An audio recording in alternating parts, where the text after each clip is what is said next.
How to change iOS 18 photo app. Hello everyone, I am Bishaka and welcome to our channel. Now let's get right into the tutorial.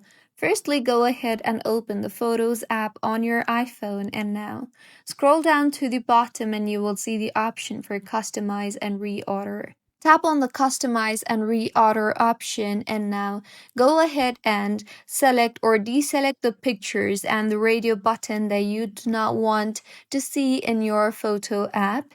Simply reorder or hide collections to personalize your view, and with this, your view will be changed. So tap on the cross icon on top right of your screen, and now if you go back to the Photos app, the view will be changed.